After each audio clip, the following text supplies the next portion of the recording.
know what's funny? Most men were raised to believe that being a good man meant being harmless. Don't upset anyone, don't raise your voice, keep everyone happy. Be the nice guy, be agreeable, be easy to love.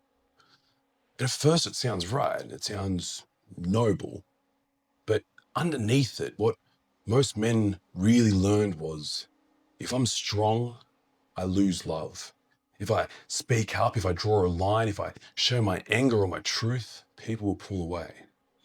So we grow up being praised for being good, but what that really means is tamed, domesticated, softened into something safe. And you can see it everywhere. Men walking on eggshells in their own homes, men saying yes when they mean no, men apologizing for things that they didn't even do. And everyone says he's such a good guy, but if you look in his eyes, he's fucking dying inside. Because the good guy is usually the one who's abandoned himself the most. He's learned how to make everyone else feel comfortable, but he's forgotten what it feels like to be alive. That's the quiet tragedy of the modern man. They think they're good because they don't cause conflict, but all they've done is trade their power for approval. And that's not goodness, that's fear. Real goodness isn't about being harmless, it's about being whole. It's about being a man who can hold his strength and his softness in the same breath. A man who knows when to be gentle and when to fucking roar. Because a man without his edge is a man who's never met his own shadow. It's untrustworthy, it's unpredictable. He'll suppress everything to stay good, and then one day it just spills out sideways in anger, in porn, in workaholism, in withdrawal. So when I'm talking about being a good man, I'm not talking about the one who never offends anyone. I'm talking about the one who's met every dark part of himself and learned to carry it with integrity. And if you're a man watching this and something in you is tired of doing everything right, tired of being invisible, tired of pretending that you don't feel that fire inside, then this is your wake-up call. Join the brotherhood, the link's below. It's where we talk about all this stuff, like, man, with no bullshit, no judgment, just truth. Because this good man act, it's killing men silently. It's time to stop playing small. Here's what most people don't realize. The nice guy isn't calm. He's controlled. He's holding back a storm. All that smiling, all that agreeing, all that being the easy one, it's not peace, it's pressure. It's a lifetime of swallowing what he really feels just to keep the peace. And it builds. Every time he says yes when he wants to say no, every time he stays quiet instead of speaking his truth, every time he tells himself it's not worth the fight, that energy doesn't disappear. It sits in the body. It turns into resentment. It turns into low-grade bitterness. It turns into that frustration you can see in a man's eyes when he's doing everything right, but something inside him is just screaming that it's wrong. And you've met that man. Maybe you are that man. He's kind, he's patient, but he's also one bad day away from slipping. Because the good guy doesn't actually deal with his anger, he just hides it. And what you hide will always own you, so it starts leaking out. He gets short with his partner, he shuts down when he's criticized, he feels unappreciated, but doesn't know how to say it without sounding needy. And then one day he just explodes over something small, a dish left in the sink, a text not replied to, and he doesn't even understand why he's so angry. And that's the cost of suppression. When you can't express your anger in a healthy way, it owns you in unhealthy ways. The truth is, anger isn't bad. Anger is sacred. It's a signal. It's a part of you that says something isn't right here. It's not meant to destroy. It's meant to protect. But because so many men were punished for anger as boys, they never learned how to use it properly. So now they avoid it like it's toxic. They overcorrect and end up being too safe, too passive, too apologetic, and deep down, that kills their respect for themselves. Because every man knows, even if he doesn't say it, that he's meant to have fire. He's meant to have that edge. He's meant to feel his power. And when that part of him gets shut down, it doesn't go away, it just turns inward. That's where the depression comes from, the anxiety, the emptiness. When you silence your anger, you silence your aliveness. Somewhere along the line, we decided that strong men were the problem, that masculine energy itself, that part that's bold and assertive and certain, driven and protective, it's dangerous. So we started taming it. We told boys, don't be too loud, don't be too rough, don't be too much. And now we wonder why so many men walk around like ghosts, why they can't lead, why they don't trust themselves, why they apologize for every bit of strength that shows up in them. We raised generations of men to be safe instead of solid, to seek approval instead of purpose, to chase comfort instead of challenge. And we called that progress, but all we did was new to the masculine spirit. And I see it every fucking day. Men who are physically capable but emotionally just crippled. Men who build businesses, they buy houses, they lift weights, but still feel powerless in their own relationships because no one ever taught them how to use their power without guilt. We demonized masculinity instead of teaching mastery. We told men to suppress their fire instead of learning how to channel it.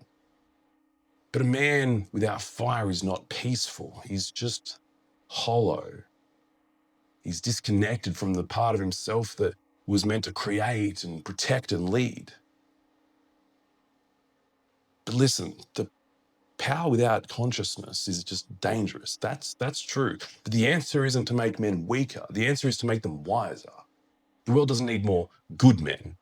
It needs more strong men who choose to do good. Men who can hold their own darkness without letting it run the show. Men who can access their aggression when it's needed and lay it down when it's not. Because a sword isn't evil. It's just dangerous in the wrong hands. That's masculinity. See, we've spent decades trying to dull the blade instead of teaching men how to wield it. And the result? We got a society full of men who are terrified of their power and women who are no longer trusting them to use it. That's the fracture.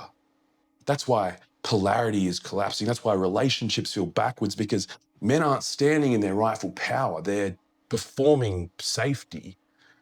And I get it. No one wants to be called toxic. But there's a big difference between being dangerous and being destructive. See, a dangerous man, he can protect, but a destructive man just destroys. And we've thrown both in the same basket and called it progress. If you're starting to see this, if something in you feels like you've been tamed and softened or shut down, that's not your natural state. That's just conditioning. And if you want to break out of it, if you want to remember what real strength feels like, that's what we're unpacking inside of Modern Masculinity. The link's below if you want to check it out. So what does it look like when a man finally stops trying to be good and starts becoming whole? Because it's not about becoming an asshole. It's not about swinging to the other extreme, growing a beard, yelling on podcasting and calling that masculinity.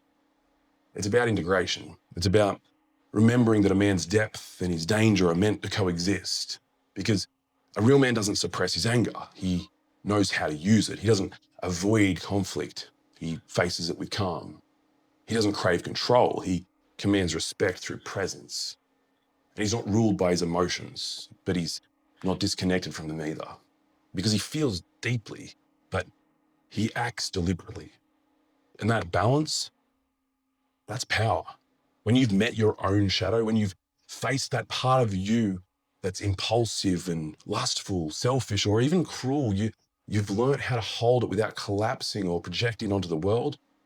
That's when you become trustworthy. Because a man who's afraid of his darkness can't protect anyone from it.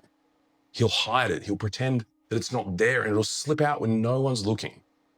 But a man who's met that darkness, who's learned how to honor it and channel it, becomes solid. He becomes steady. You can feel it when he walks into the room. His energy doesn't scream for attention. It just grounds everyone around him. And that's the kind of strength that women trust. That's the kind of leadership other men respect, because he's no longer reactive. He's just responsive. And his presence brings peace, not because he's nice, but because he's anchored. And that's the man that the world needs more of. Men who've reclaimed their fire and learned how to carry it with discipline and devotion and direction. And it's not like it's some mystical thing. It's just a practice. Every day, how you breathe, how you move, how you speak, how you show up when it's hard. That's how the new masculine is being born, not through words, but through embodiment. If that's the kind of man that you're becoming or that you want to become, then come join us. That's the work on the inside of the modern masculinity community. It's not a place to vent or complain. It's where men do the real work. So the link's below. If you've been watching this and you feel that tug in your chest, that quiet voice saying, that's me, then pay attention, because that's not shame. That's the part of you that's still alive. The part that's fucking sick of performing, sick of holding it all together, sick of pretending you're fine when you know that you're not. You don't need another book. You don't need more motivation. What you need is fucking brotherhood. Men who call you forward instead of letting you hide behind potential, because doing this work alone, it will just eat you alive. You'll go in circles, you'll overthink, you'll relapse into old patterns and convince yourself you're working on it. You're not. You're surviving. But brotherhood is what keeps you honest. It's what keeps you accountable. It's what reminds you that strength isn't something you prove, it's something that you practice. The good man dies quietly. The integrated man, the one who's strong and present and grounded in truth, he rises loudly, and the world needs more of these men. So if you've been just coasting, if you've been hiding behind your own potential, if you're ready to actually lead yourself and stop waiting for permission, this is it. Join us inside the modern masculinity community. The link's below. It's fucking raw. It's full of men just like you, men who've decided that they're done trying to be good and they're ready to be real. That's where you start. That's where the work begins. I'll see you inside.